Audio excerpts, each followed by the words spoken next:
Hello my dear student, welcome to our YouTube channel Honest Learner. তোমালোকক আজি ক্লাছলৈ আমি স্বাগতম জনাইছো। নিশ্চয় গম পাইছা আমাৰ আজি 10 মান শ্ৰেণীৰ সাধাৰণ বিজ্ঞানৰ আমি একেদিন বিজ্ঞানৰ ৰেগুলাৰ ক্লাছ কৰি আছো তোমালোকৰ যেটো পৰীক্ষা চলি আছে।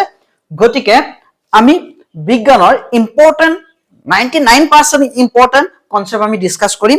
একেবাৰে 100% কনসেপ্ট আমি ডিসকাস কৰিম আৰু কোৱেশ্চন আনসাৰ ডিসকাস কৰিম। গতিকে আজি 3 নম্বৰ ক্লাছ হ'ব। আৰু তোমালোকে যদি আগৰ ক্লাছখিনি চোৱা নাই ডেসক্ৰিপচনত লিংক আছে চাই লবা। বলা এতিয়া বেছি সময় নষ্ট নকৰি আমি আমাৰ ক্লাছটো আৰম্ভ কৰো।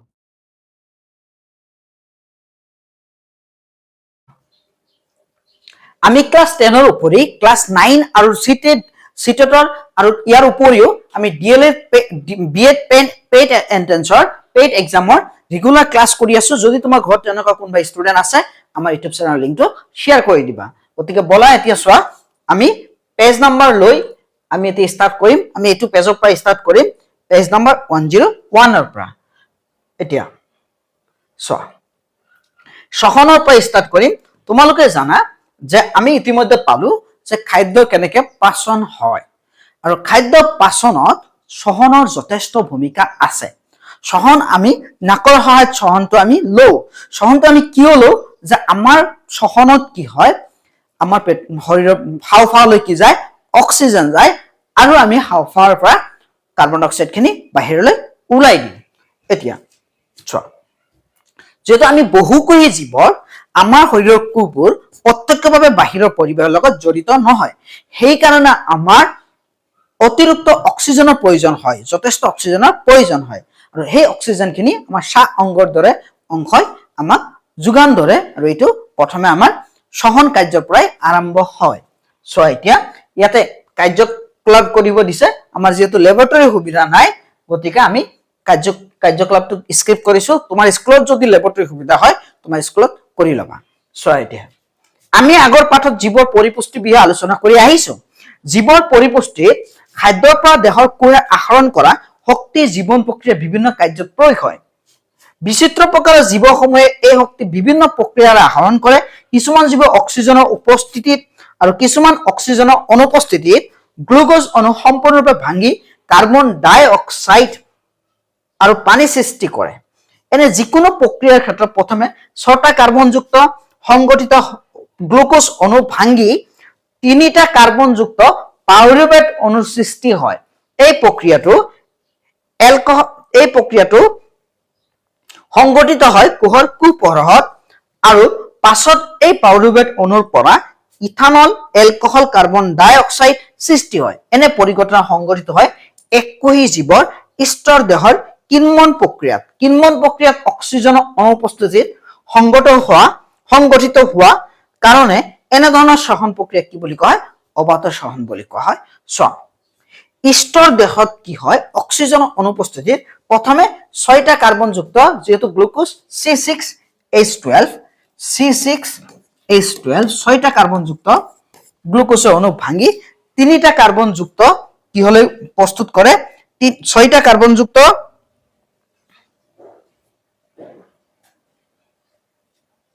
ভাঙি কি উৎপন্ন কৰে চোৱা 6টা কাৰ্বনযুক্ত অণু ভাঙি কিনে 3টা কাৰ্বনযুক্ত পাইৰুভেট কণিকা প্ৰস্তুত কৰে আৰু ইয়াৰ পিছত ইয়াৰ পৰা কি কৰে এলকহল আৰু কাৰ্বন ডাই অক্সাইড প্ৰস্তুত কৰে। আৰু যেহেতু অক্সিজেনৰ অনুপস্থিতিত কৰে স্তৰ কোষত সেই কাৰণে ইয়াক অবাত সহন বুলি কোৱা হয়। নেক্সট কো অনুসৰি ইয়াতে দিছে আমাৰ কেনেকৈ সহনটো হয়। চোৱা গ্লুকোজ 6টা কাৰ্বনযুক্ত গ্লুকোজ কুপৰহত থাকে। ই পাইৰুভেট 3টা কণিকাযুক্ত ভাঙিলে আৰু শক্তি উৎপন্ন কৰিলে। চোৱা কেনেকৈ উৎপন্ন হয়। এক নম্বৰ হল ইস কোষত অক্সিজেনৰ অনুপস্থিতি তোমালোকে দেখা নাযাবও পাৰে যেটো এটো ফটো কৰি ক্ৰপ কৰি ইয়াতে কৰা হৈছে তোমালোকে কিতাপত চাই লবা।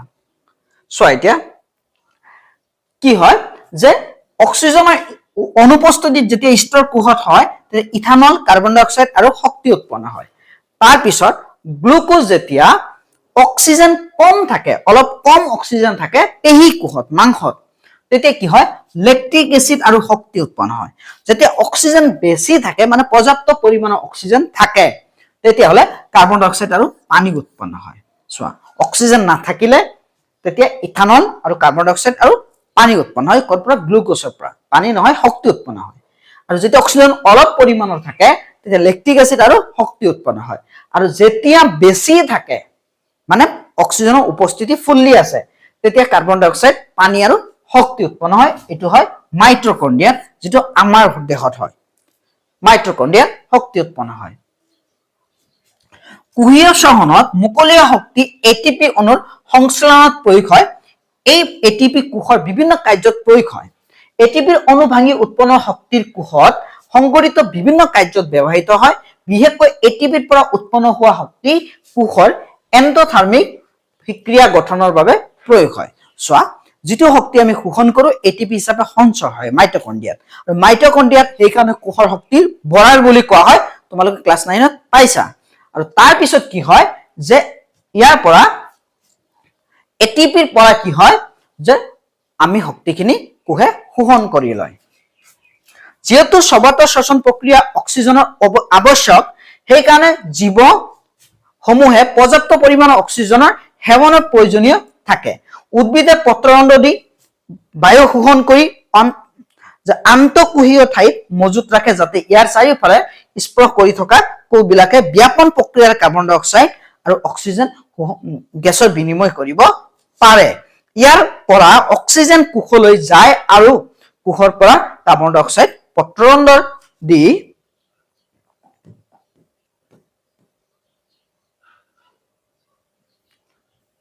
এপিছটো ডাবল আহিছে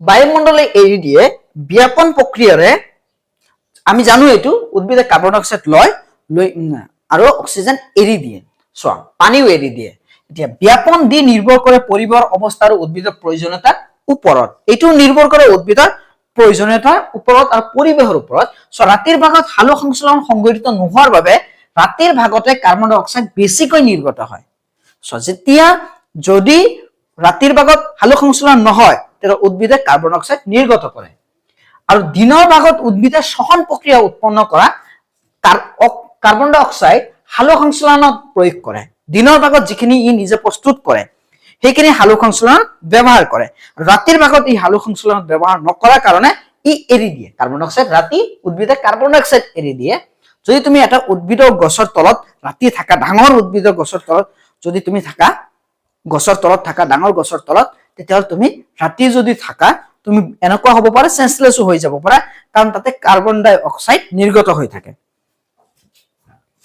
দিনৰ ভাগত উদ্ভিদৰ শ্বসন প্ৰক্ৰিয়াত উৎপন্ন কৰা কাৰ্বন ডাই অক্সাইড হালু সংশ্লেষণত ব্যৱহাৰ কৰে সেই কাৰণে দিনৰ ভাগত উদ্ভিদৰ ক্ষেত্ৰত কাৰ্বন ডাই অক্সাইড নিৰ্গত নহয় অক্সিজেন নিৰ্গত হয় আৰু ইয়াৰ পৰিৱৰ্তে এই সময়ত অক্সিজেনৰ বাহিৰ কৰাটো প্ৰয়োজন হৈ পৰে দিনৰ ভাগত যেটা হালু সংশ্লেষণ প্ৰক্ৰিয়া কৰে তেতিয়া উদ্ভিদে কি হয় যথেষ্ট পৰিমাণৰ অক্সিজেন নিৰ্গত কৰি দিয়ে কিন্তু ৰাতিৰ ভাগত যেহেতু ই কি কৰে যে কাৰ্বন ডাই অক্সাইড হালু সংশ্লেষণ নকৰে কাৰ্বন ডাই অক্সাইড ইয়াৰ ব্যৱহাৰ নহয় সেইকাৰণে কাৰ্বন ডাই অক্সাইডও ওলাই দিয়ে প্ৰাণীসমূহে বায়ুমণ্ডলৰ পৰা অক্সিজেন গ্ৰহণ কৰা আৰু দেহত উৎপন্ন হোৱা কাৰ্বন ডাই অক্সাইড নিৰ্গত কৰাৰ বাবে বিভিন্ন ধৰণৰ অংগ ব্যৱহাৰ কৰে প্ৰাণীবোৰে বিভিন্ন অংগ ব্যৱহাৰ কৰে যেনেকৈ স্থলচৰ প্ৰাণীবোৰ বায়ুমণ্ডলৰ পৰা পোনপটীয়াকৈ অক্সিজেন গ্ৰহণ কৰিব কিন্তু জলচৰ প্ৰাণীয়ে পোনপটীয়াকৈ অক্সিজেন গ্ৰহণ কৰিব নোৱাৰে ইয়াতে পানীত যিখিনি অক্সিজেন দ্ৰৱীভূত হৈ আছে সেইখিনিৰ পৰা ই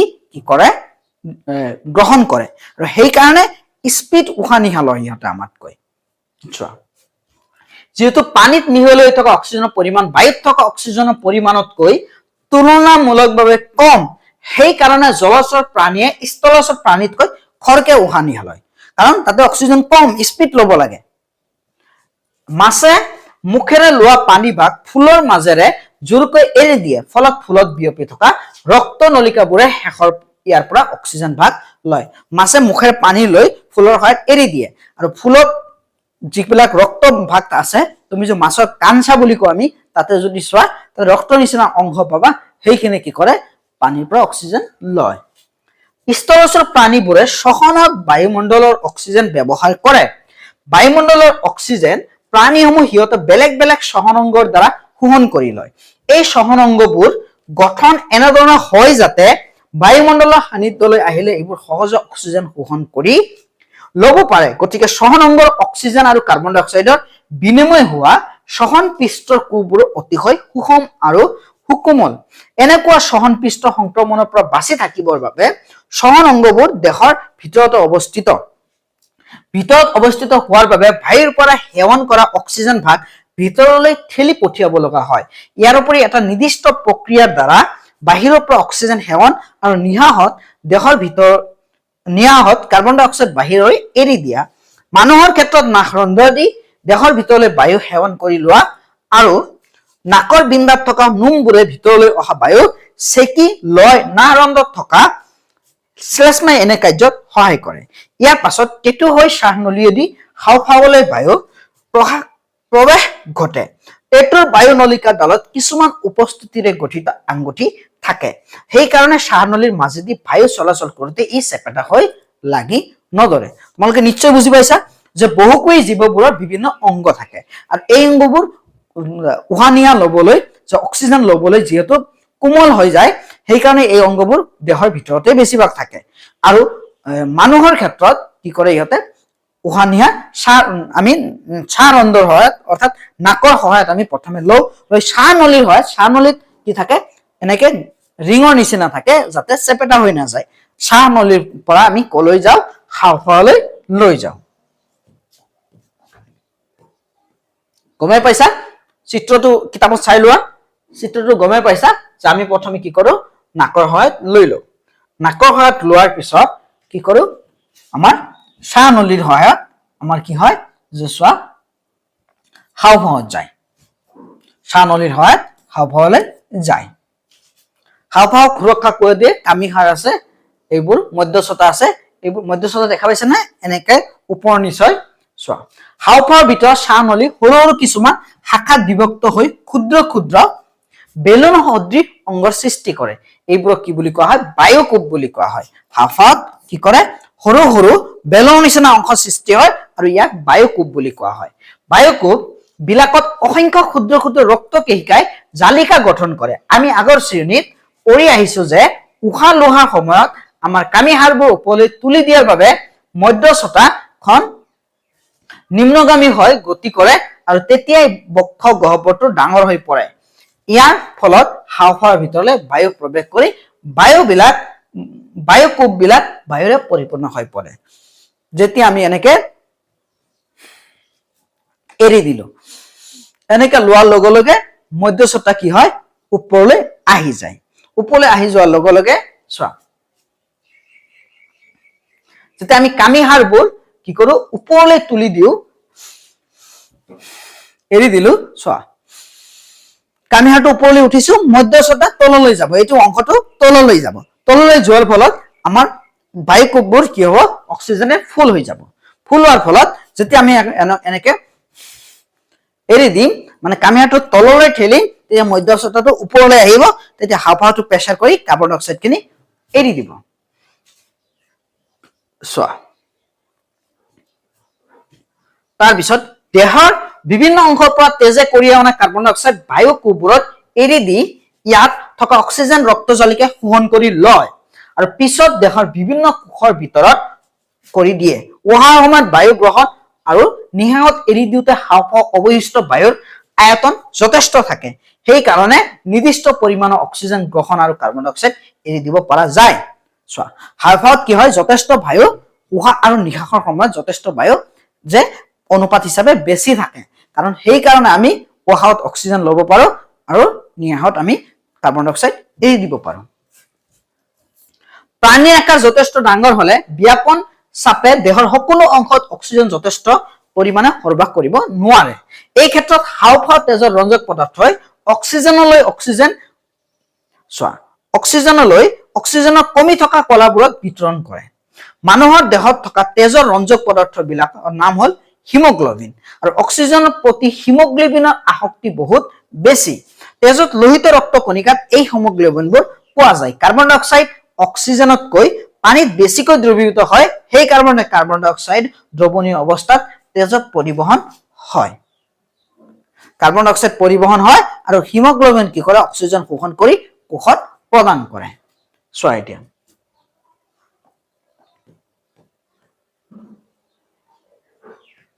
সো এইখিনি আছিল আমাৰ সহন আমি এতিয়া স্টাৰ্ট কৰিম চোৱা আমি এইখিনিৰ ওপৰতে কোৱেশ্চন আমি কৰিছো 100 নম্বৰলৈ হ'ব আমি 99 লৈ যেটো আগতে আগৰ ক্লাছত হৈ গৈছে সো এতিয়া কোৱেশ্চন অলপ বেছি হৈছে কাৰণ শৰ্ট কোৱেশ্চনো আছে ইয়াত বেছিভাগ সায়েন্সত বেছিভাগ শৰ্ট কোয়েশ্চন হয় আৰু যেতে A to Z দিয়া হৈছে সেই কাৰণে অলপ বেছি কোয়েশ্চন দেখা যায় এনে কিন্তু এনে তুমি যেতিয়া পঢ়িবা সৰু সৰু কোয়েশ্চন বেছি টাইম না লাগিব সহন কি জানাই জীৱৰ কোষত খাদ্য ভাঙি শক্তি উৎপন্ন হোৱা প্ৰক্ৰিয়া কি বুলি কোৱা হয় সহন বুলি কোৱা হয় সহনৰ প্ৰধান উদ্দেশ্য কি খাদ্যৰ পৰা শক্তি আহৰণ কৰি জীৱন প্ৰক্ৰিয়াবোৰ চলাই লোৱা নিহাত কি গেছ অধিক থাকে নিহাত সোৱা কাৰ্বন ডাই অক্সাইড থাকে আৰু উহাহত অক্সিজেন CO2 বেছি থাকে গ্লুকোজৰ প্ৰথম ভাঙন ক'ত ঘটে গ্লুকোজৰ প্ৰথম ভাঙন কুপৰহত ঘটে ক'ত ঘটে কুপৰহত 6টা কণিকাযুক্ত গ্লুকোজ 3টা কণিকাযুক্ত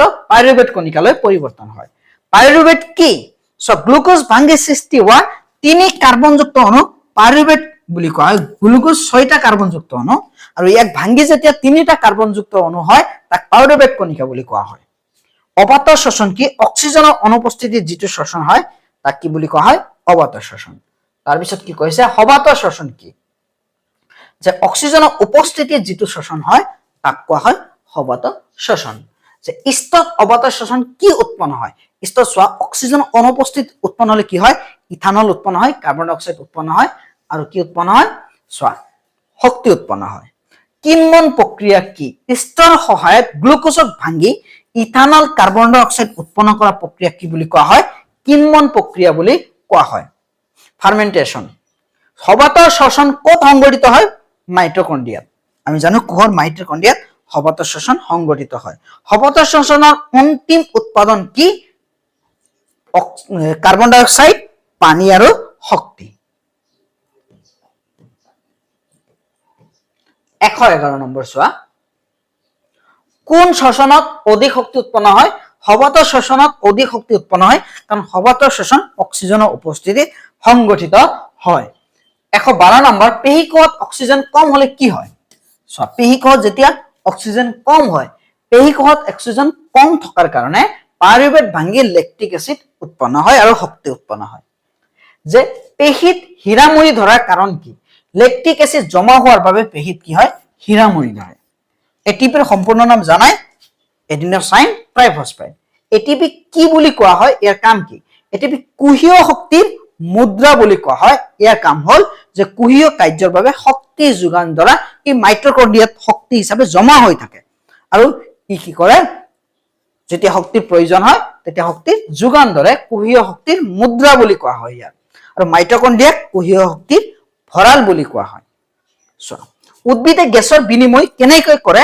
উদ্ভিদে পত্ৰৰন্ধ্ৰৰ সহায়ত পত্ৰৰন্ধ্ৰত থকা ৰক্ষীকৰ সহায়ত কি কৰে গেছৰ বিনিময় কৰে আমি ইতিমধ্যে বিতংভাৱে আলোচনা কৰিছো দিনত উদ্ভিদে কি গেছ এৰি দিয়ে দিনত উদ্ভিদে অক্সিজেন এৰি দিয়ে কাৰণ দিনৰ ভাগত চোৱা উদ্ভিদে যিখিনি কাৰ্বন ডাই অক্সাইড প্ৰস্তুত কৰে হালক সংশ্লেষণ এইখিনি হালক খাদ্যৰ বাবে ব্যৱহাৰ কৰি লয় গ্লুকোজ প্ৰস্তুত কৰি লয় কিন্তু ৰাতিৰ ভাগত ই হালক সংশ্লেষণ নকৰে তেতিয়া কাৰ্বন ডাই অক্সাইড এৰি দিয়ে আৰু দিনৰ ভাগত ই কি কৰে কাৰ্বন ডাই অক্সাইড লয় অক্সিজেন এৰি দিয়ে অক্সিজেন গেছ এৰি দিয়ে দিনত উদ্ভিদে অক্সিজেন এৰি দিয়ে ৰাতি উদ্ভিদে কি গেছ এৰি দিয়ে কাৰ্বন ডাই অক্সাইড জলচৰ প্ৰাণীয়ে কৰ পৰা অক্সিজেন লয় পানীত মিক্স হৈ থকা অক্সিজেনৰ পৰা মাছে সহন কিহেৰে লয় মাছে ফুলৰ সহায়ত সহন লয় মাছে কিয় খৰকৈ উহা লয় কাৰণ সব পানীত অক্সিজেনৰ পৰিমাণ কম হোৱাৰ বাবে মাছে খৰকৈ উহা লয় কিন্তু আমি মাছতকৈ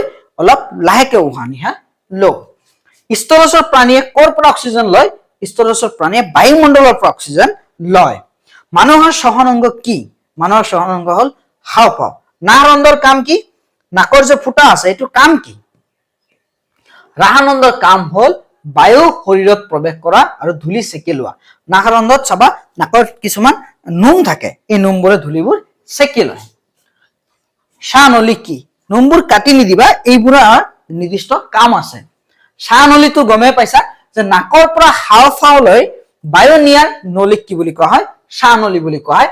অলভিঅলি কি, ইয়াৰ কাম কি? চোৱা, হাওঁফাওত থকা ক্ষুদ্ৰ বেলুন সদৃশ বায়ুকোপক অলভিঅলি বুলি কোৱা হয়, বা হাওঁফাওত থকা ক্ষুদ্ৰ বেলুন সদৃশ অংশক এনেকৈ দিব পৰা অংশক বায়ুকোপ বোলে। ইয়াৰ কাম হল অক্সিজেন আৰু কাৰ্বন ডাই অক্সাইড বিনিময় কৰা। চোৱা, ডাইফাৰাছ গ্ৰাম কি? বক্ষ গহ্বৰ আৰু উদৰ গহ্বৰ পৃথক কৰা পেশীক কি বুলি কোৱা হয়? ডাইফাৰাগ্ৰাম বোলে।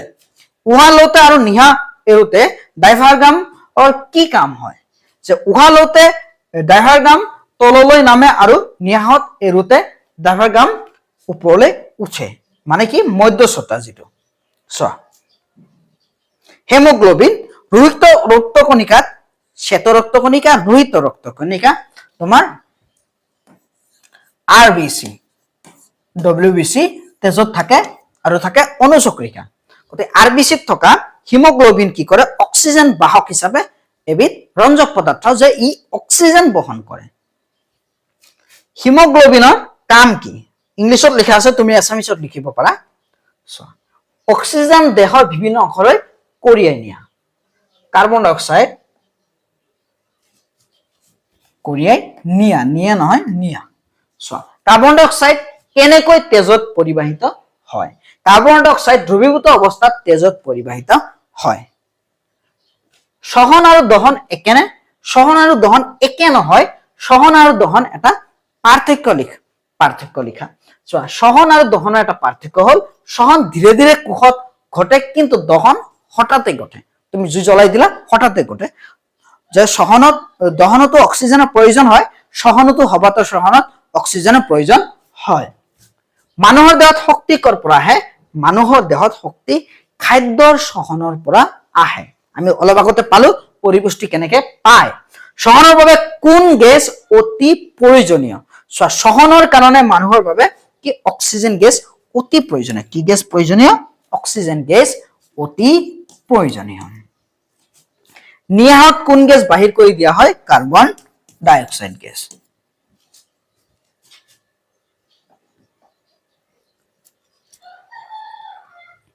চোৱা, 37 নম্বৰ চাবা, শ্বসন কিয় জীৱৰ বাবে প্ৰয়োজনীয়? শ্বসন জীৱৰ বাবে কিয় প্ৰয়োজনীয়? চোৱা, আমি যদি আমাৰ কোবিলাক বাহিৰৰ পৰিৱেশৰ লগত প্ৰত্যক্ষভাৱে জড়িত নহয় বহুখিনি জীৱৰ, তেতিয়া সিহঁতে অক্সিজেন খিনি বিয়াপনেৰে ছালৰ সহায়ত ইমানখিনি ল'ব নোৱাৰে। গতিকে সিহঁতে উশাহ নিশাহৰ খুব প্ৰয়োজন। শ্বসন জীৱৰ বাবে প্ৰয়োজনীয় কাৰণ শ্বসনৰ দ্বাৰা শক্তি উৎপন্ন হয় আৰু যাৰ সহায়ত জীৱৰ সকলো প্ৰক্ৰিয়া চলে। শ্বসনৰ দ্বাৰাই আমি কি পাওঁ? শক্তি পাওঁ, আৰু ইয়াৰ সহায়তে জীৱৰ সকলো কামখিনি চলে। পৰিপুষ্টিৰ পৰা আমি শক্তি পাওঁ, আৰু এই শক্তিত অক্সিজেনৰ প্ৰয়োজন হয়, আৰু অক্সিজেন কোনে যোগান ধৰে? শ্বসনে। মানুহৰ শ্বসনতন্ত্ৰৰ অংগসমূহ কি কি? 1 নম্বৰ নাড়ৰন্ধ্ৰ, নাক গহ্বৰ,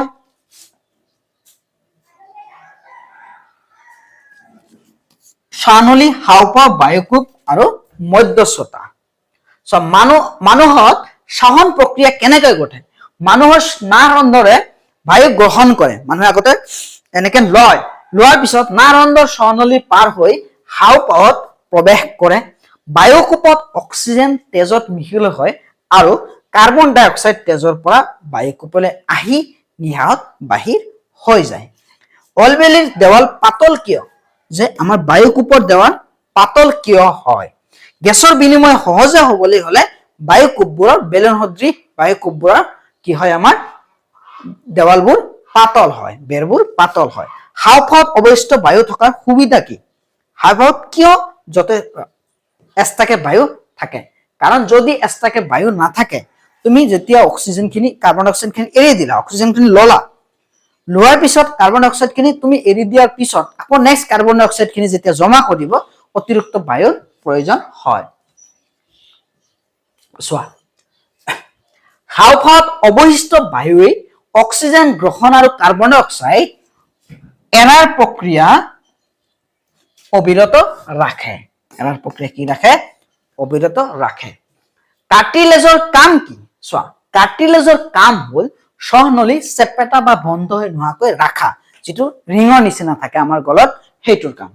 চোৱা নাগন্ধত থকা নোমৰ কাম কি নাগন্ধত থকা নোমৰ কাম হল ধূলি মাকতি সেকি বায়ু পৰিষ্কাৰ কৰা নাগন্ধ মানে নাকৰ ফুটাত থকা আমাৰ এই নোমৰ কাম কি নোমৰ কাম হল যে ধূলি মালি সেকি দিয়া শ্লেষ্মাৰ কাম কি নাকত যে বগা বগা অংশ থাকে পাকস্থলীতো শ্লেষ্মা থাকে নাকত শ্লেষ্মা থাকে শ্লেষ্মাৰ কাম হল ধূলি আৰু ক্ষতিকাৰক কণা ধৰি ৰাখা ই ৰাখি দিয়ে আঠা জাতীয় বিয়াপন কি উচ্চ ঘনত্ব ঠাইৰ পৰা নিম্ন ঘনত্ব ঠাইলৈ কণিকাৰ গতিক কি বুলি কোৱা হয় বিয়াপন বুলি কোৱা হয় উদ্ভিদত গেছৰ বিনিময় কেনেকৈ হয় বিয়াপন প্ৰক্ৰিয়াৰে পত্ৰৰন্ধ্ৰৰ মাজেৰে উদ্ভিদত গেছৰ বিনিময় হয় তুমি 9ত বিয়াপন পাইছা দুই বা ততোধিক পদাৰ্থ মিহলি হোৱাকে কি বুলি কোৱা হয় বিয়াপন যে বিয়াপন হল উচ্চ ঘনত্বৰ পৰা আন এটা ঘনত্বলৈ কণিকাৰ গতিকো বিয়াপন বুলি কোৱা হয় সাপোজ তোমাৰ এটা মানুহ বেছি আছে ল'ৰা ছোৱালী ইয়াৰ পৰা কম ৰুম এটাত থকা মানুহ গলে তাক কি বুলি কোৱা হ'ব বিয়াপন এটিপি কেনেকৈ গঠিত হয় এডিপি আৰু অজৈবিক ফসফেটৰ লগত শক্তিযুক্ত হৈ এটিপি গঠন হয় এডিপি এডিনোসাইড ডাইফসফেট আৰু অজৈবিক ফসফেটৰ লগত যোগ হৈ কি হয় আমাৰ এটিপি হয় যেটো কুহীয় শক্তিৰ মুদ্ৰা বুলি কোৱা হয় ইয়াক নেক্সট আবা সো 148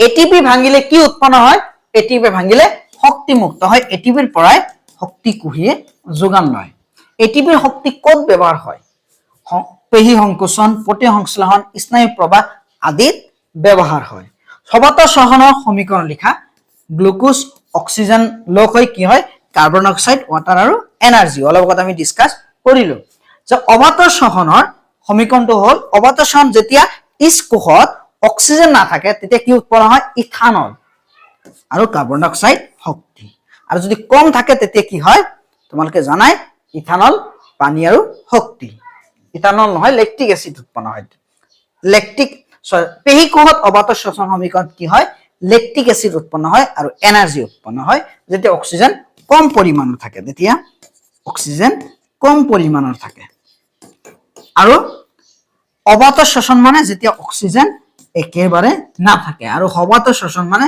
অক্সিজেন যেতিয়া বেছি পৰিমাণৰ থাকে মানে অক্সিজেন যথেষ্ট পৰিমাণৰ যদি থাকে